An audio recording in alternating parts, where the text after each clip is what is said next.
कहानी मुंशी प्रेमचंद्र जी ने लिखी है।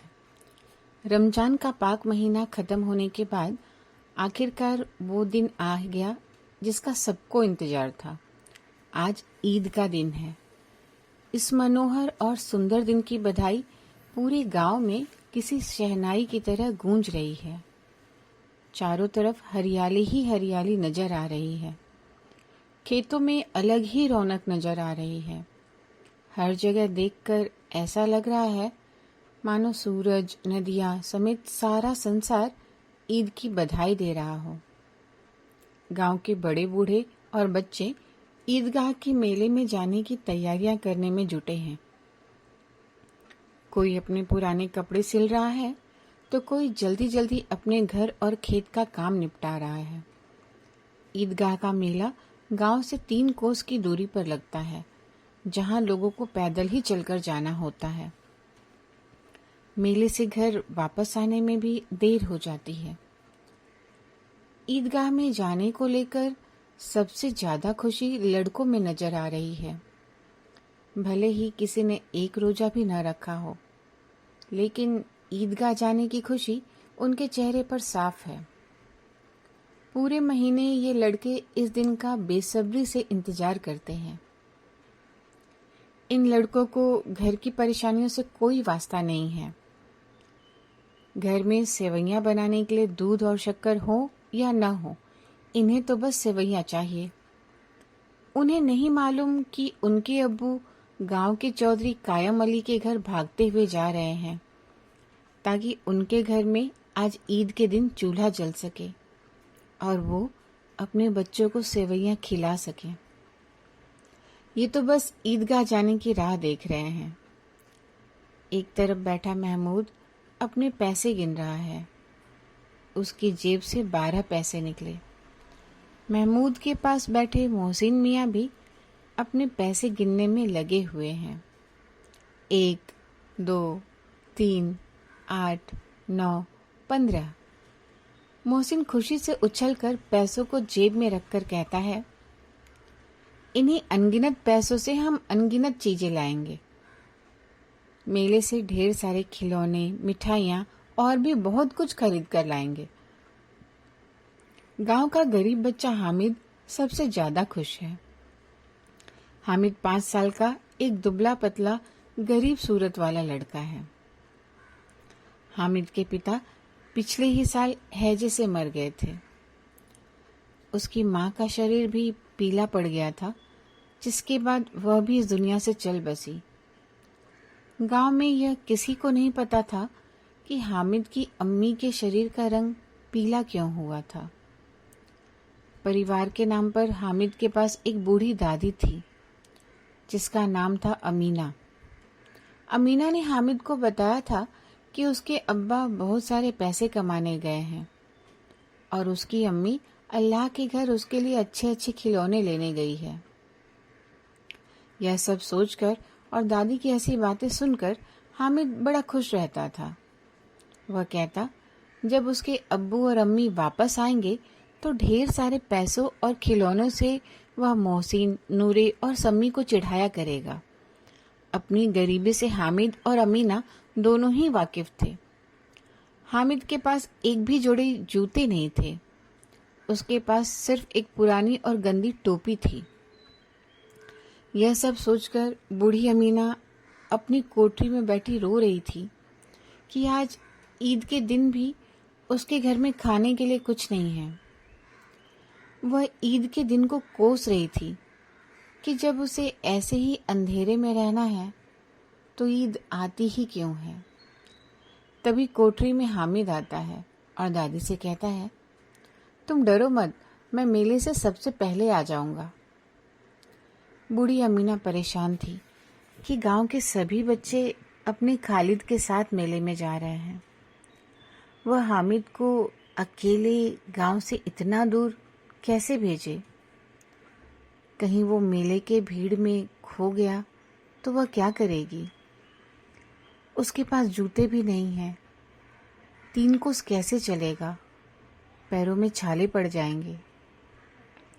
उसी दिन अमीना ने गांव के फहीमन के कपड़े सिले थे बदले में उसे 8 आने पैसे मिले थे, जिसमें से 3 आने उसने हामिद को मेले में घूमने और मिठाई खाने के लिए दे दिए और बाकी के 5 आने अपने पर्स में रख लिए, ताकि ईद के दिन अगर घर पर धोबन, नाइन और चूड़ीहारिन आए तो वो उन्हें सेवैयां खिला सके। कुछ ही देर बाद गांव का एक दल सज धज कर मेले की तरफ निकल पड़ा। मेले के रास्ते में जाते हुए बड़ी बड़ी इमारतें, बगीचे, कॉलेज, क्लब सब दिखने लगे। बच्चों के बीच फुसफुस होने लगी कि क्लब में तरह तरह के खेल होते हैं। यहाँ बड़े बड़े आदमी और मैडम बैट से खेलती हैं। महमूद बोला, अगर हमारी अम्मी बैट पकड़ लें तो अल्लाह कसम उनके हाथ कांपने लगेंगे।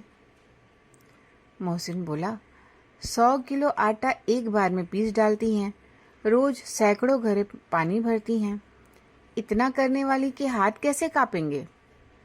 किसी अंग्रेजी मैम को बोलो एक घड़ा पानी भरने के लिए, तो उनकी आंखों के सामने अंधेरा छा जाएगा। महमूद बोला, लेकिन हमारी अम्मी दौड़ या उछल कूद तो नहीं कर सकती हैं। मोहसिन ने कहा, हाँ, उछल कूद नहीं कर सकती, लेकिन गाय पकड़ने के लिए उनसे तेज तो मैं भी नहीं दौड़ सकता हूँ। आगे उन्हें हलवाइयों की दुकान मिली। मोहसिन ने कहा, अब्बा ने बताया था कि रात को जिन्न आते हैं जो दुकानों पर बची हुई सारी मिठाइयाँ खरीद कर ले जाते हैं और बदले में रुपए पैसे भी देते हैं। हामिद को मोहसिन की बात पर यकीन न आया। उसने पूछा, जिनको रुपए कहाँ से मिलते होंगे? मोहसिन ने बताया, जिन के पास खुद के खजाने हैं, उन्हें भला पैसे रुपयों की क्या कमी होगी? तभी हामिद ने फिर पूछा, क्या जिन्न बहुत बड़े होते हैं? मोहसिन ने बताया, हाँ, उनका सिर आसमान के जितना ऊंचा होता है, लेकिन अगर वो चाहें तो एक लोटे में भी घुसकर बैठ सकते हैं। हामिद ने कहा, तो क्या जिन्न को खुश करने के लिए लोग कोई मंत्र फूंकते हैं? मुझे भी पता चले तो मैं भी एक जिन्न को खुश कर लूंगा। मोहसिन बोला, मुझे यह तो नहीं पता, लेकिन सुना है चौधरी के पास कई जिन्न हैं। उसके जिन्न तो चोरों और चोरी हुई चीजों का भी नाम बता देते हैं। एक दिन जुमराती का बछवा खो गया था। 3 दिन बाद भी जब नहीं मिला तो वे चौधरी के पास गए। चौधरी ने फट से बता दिया कि उसका बछवा मवेशी खाने में है। थोड़ा आगे चलने पर पुलिस लाइन पहुंच गए। एक बच्चे ने कहा, यहाँ सब पुलिस वाले रहते हैं जो रात रात भर घूमकर घरों में चोरियां होने से रोकते हैं। यह बात सुनकर मोहसिन बोला, गलत कह रहे हो तुम। शहर के सारे चोर डाकू इन पुलिस वाले सब मिले होते हैं। चोरों से कहकर ये दूसरे मोहल्ले में चोरी करवाते हैं और खुद किसी दूसरे मोहल्ले में पहरा देते हैं। मेरे मामा खुद एक पुलिस वाले हैं। महीने में उनको 20 रुपए तनख्वाह मिलती है, लेकिन घर पर वो 50 रुपए देते हैं। मैंने उनसे पूछा भी था कि इतने रुपए कहाँ से आते हैं, तो उन्होंने कहा कि अल्लाह देते हैं। वो चाहें तो एक दिन में लाखों भी कमा सकते हैं, लेकिन फिर बदनामी ना हो इसलिए इतना ही लेते हैं। इतने में हामिद बोला, अगर ये लोग खुद चोरी करवाते हैं तो फिर इन्हें कोई पकड़ता क्यों नहीं है? मोहसिन ने बताया, अरे इन्हें कौन पकड़ सकता है, क्योंकि पकड़ने का काम तो खुद इनका ही है। लेकिन अल्लाह भी इन्हें सजा देने में पीछे नहीं रहता है। मेरे मामा के घर में कुछ ही दिनों में आग लग गई। उनका सारा पैसा और सामान जलकर खाक हो गया।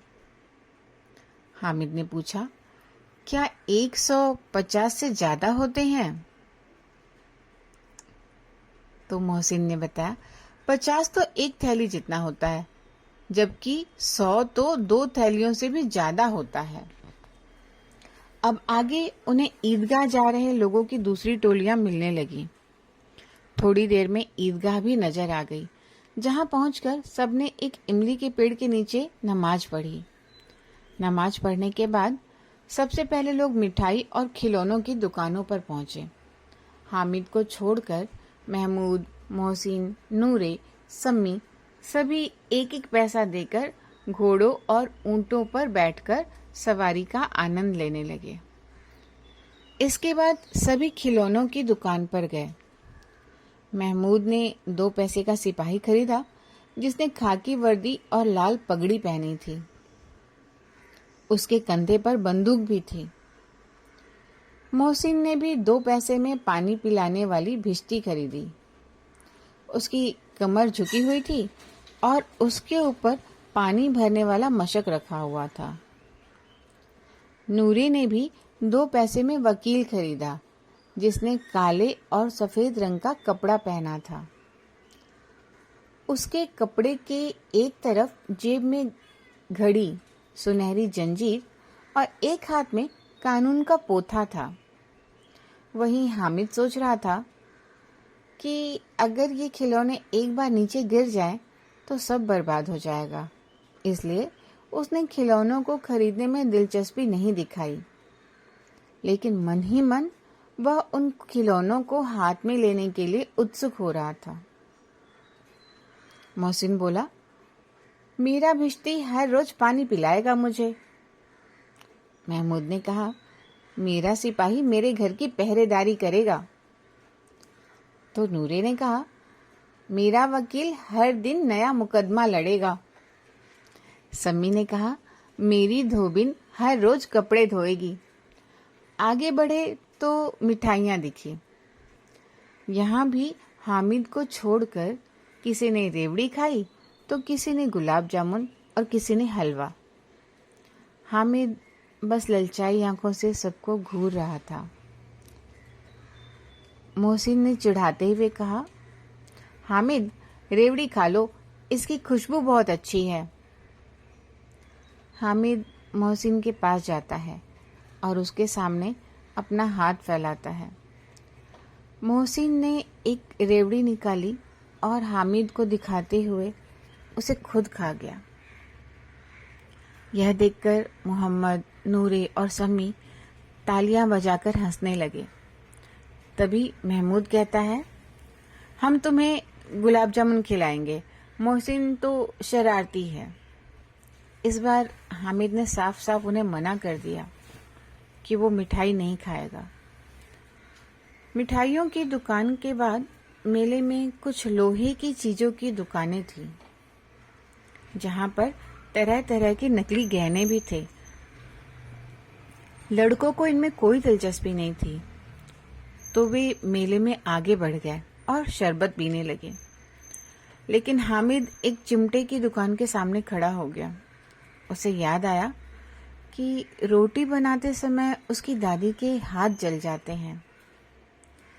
उसने सोचा कि अगर वह चिमटा खरीद लेगा तो दादी का हाथ नहीं जलेगा और वो उसे ढेर सारी दुआएं भी देंगी। हामिद दुकानदार से चिमटे की कीमत पूछता है।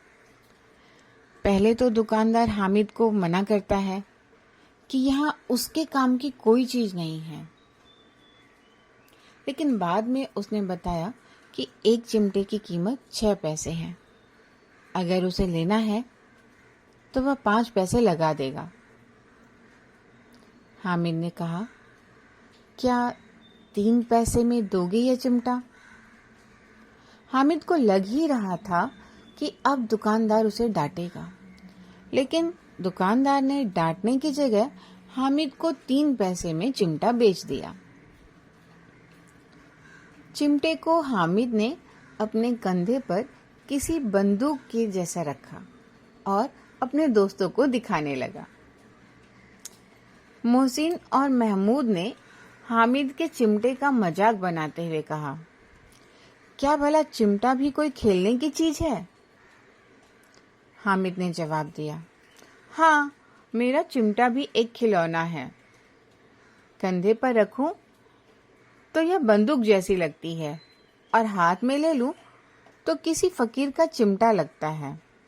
मैं इस चिमटे से मजीरे का भी काम कर सकता हूँ। अगर एक भी चिमटा तुम्हारे खिलौनों को लगा तो इनका यहीं दम निकल जाएगा। सम्मी ने बजाने वाली खंजरी खरीदी थी। वह हामिद के चिमटे से काफी प्रभावित हुआ। उसने हामिद से अपनी खंजरी के बदले चिमटा बदलने के लिए कहा, लेकिन हामिद ने उसे मना कर दिया। हामिद के बहादुर चिमटे से उसके सभी दोस्त प्रभावित हुए, लेकिन अब किसी के पास पैसे नहीं बचे थे कि वे मेले से दूर भी निकल आए थे। मेले से वापस घर आते समय बच्चों के दो दल बन गए थे। एक दल में मोहसिन, महमूद, सम्मी और नूरे, तो दूसरे दल में अकेला हामिद। इनके बीच अपने अपने खिलौनों को लेकर बहस होने लगी। तभी मोहसिन ने कहा, हामिद का चिमटा पानी नहीं भर सकता है। यह सुनते ही हामिद ने अपने चिमटे को सीधा खड़ा किया और कहा, मेरा चिमटा भिश्ती को एक बार डांटे तो वह दौड़ा हुआ उसके लिए पानी लाकर देगा। ऐसे एक एक करके जब सबके खिलौने हामिद के चिमटे से हार गए तो मोहसिन ने फिर से कहा, तुम्हारे चिमटे का मुंह हर रोज आग से जलेगा। इस बात को सुनते ही हामिद ने कहा, आग में तो बहादुर ही कूदते हैं। तुम लोगों के खिलौने पूरे दिन घर में रहेंगे और मेरा बहादुर चिमटा हर दिन आग में कूदेगा। ऐसे ही उनकी बहस थोड़ी और भी आगे बढ़ी, लेकिन अंत में हामिद और उसका बहादुर चिमटा जीत गया। बाकियों ने भी सोचा कि उनके खिलौने कुछ दिनों में टूट जाएंगे, लेकिन हामिद का चिमटा सालों साल नया बना रहेगा। कुछ देर तक चली उनकी आपसी बहस के बाद आखिर सभी के बीच सुलह हो गई। सुलह के नाम पर सभी बच्चे एक एक करके हामिद का चिमटा अपने हाथों में पकड़ते और हामिद भी एक एक करके उनके खिलौनों को देखता। हामिद ने सारे खिलौने देखने के बाद कहा, मैं तुम लोगों को बस चिढ़ा रहा था। भला कोई चिमटा कैसे किसी खिलौने की बराबरी कर सकता है? ये खिलौने बड़े सुंदर हैं। ऐसा लगता है बस अभी के अभी ये सारे बातें करने लगेंगे। हामिद की बात सुनकर मोहसिन ने कहा, लेकिन ये खिलौने देखने के बाद कोई हमें दुआ तो नहीं देगा। इतने में महमूद मियाँ बोल पड़े, दुआ छोड़ें भाई, ये मिट्टी के खिलौने देखकर कहीं अम्मी जान हमें मारने न लगे। अपने दोस्तों की बातें सुनकर हामिद मन ही मन काफी खुश हो रहा था। उसे यकीन था कि उसका चिमटा देखकर उसकी दादी बहुत खुश होगी और उसे दुआएं देगी। थोड़ा आगे जाने पर महमूद को भूख लगी तो उसने खाने के लिए अपने अब्बा से केले ले लिए। इस बार उसने हामिद को भी केला खाने के लिए दिया। ये केला हामिद को उसके चिमटे की वजह से मिला था। दिन के 11 बजते बजते मेले का पूरा दल गांव वापस आ गया था। मोहसिन जैसे ही घर पहुंचा, उसकी छोटी बहन ने उसके हाथ से भिश्ती को छीन लिया। तभी उसकी बहन के हाथ से भिश्ती जमीन पर गिरा और उसके टुकड़े टुकड़े हो गए। इसके बाद दोनों भाई बहन खूब लड़े। ऊपर से अम्मी जान ने भी दोनों को दो दो चांटे लगाए। दूसरी तरफ नूरे ने अपने वकील को घर में सजाने का नया इंतजाम किया। वकील जैसे लोग अब जमीन पर तो बैठ नहीं सकते थे, इसलिए नूरे ने दीवार में खूंटियां लगाईं। फिर उस पर लकड़ी का पटरा रखा। पटरे पर कागज के पन्नों से कालीन बिछाया गया। फिर कहीं जाकर उसके ऊपर वकील साहब को बिठाया गया। वकील साहब को गर्मी न लगे इसके लिए नूरे ने बांस के पंखे से हवा करने लगा, लेकिन हवा का झोंका लगते ही वकील साहब पटरे के सिंहासन से सीधा जमीन पर गिरे और वो भी मिट्टी में मिल गए।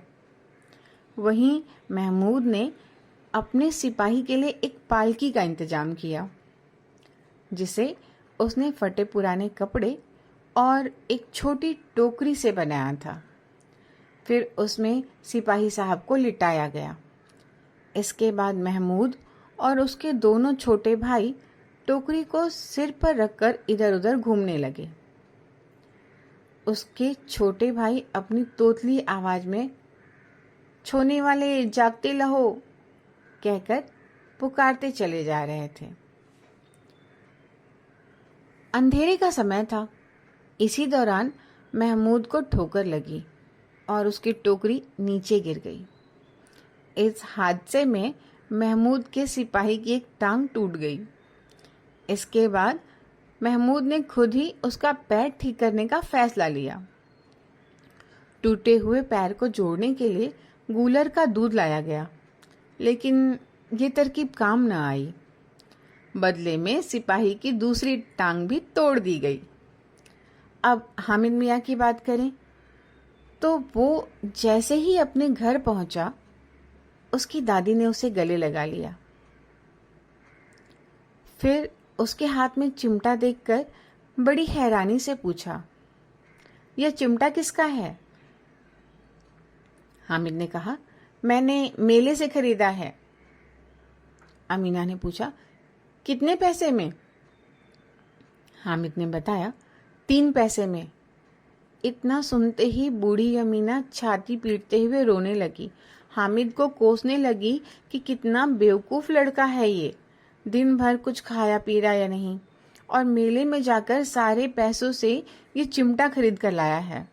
फिर उसने हामिद से गुस्से में पूछा, "मेले में कोई और चीज नहीं थी क्या जो तू लोहे का चिमटा लेकर आया है?" हामिद ने उदास मन से कहा, "रोटियां बनाते हुए तुम्हारी उंगलियां जल जाती थी, इसलिए मैंने यह चिमटा खरीद लिया।" हामिद की बात सुनकर बूढ़ी अमीना एकदम से चुप हो गई। उसके पास छोटे नादान बच्चे को कहने के लिए कोई शब्द नहीं थे। वो बस हामिद के त्याग और प्यार की भावना देखकर हैरान थी। मन ही मन सोच रही थी कि मेले में न जाने कितने खिलौने रहे होंगे, 1000 रंग बिरंगी मिठाइयाँ होंगी, फिर भी इस बच्चे ने अपने बारे में न सोचकर अपनी बूढ़ी दादी का ख्याल किया। वो अब बस अपना दामन फैलाकर रो रही थी और हामिद के लिए दुआएं दिए जा रही थी। हामिद बस बूढ़ी दादी की आंखों से गिरते आंसुओं को देखे जा रहा था। इस कहानी से सीख मिलती है कि अपनी सारी इच्छाओं और लालसाओं को त्याग कर मन में दया और प्यार की भावना रखना ही हमें सबसे धनवान, साहसी और बड़ा बनाता है।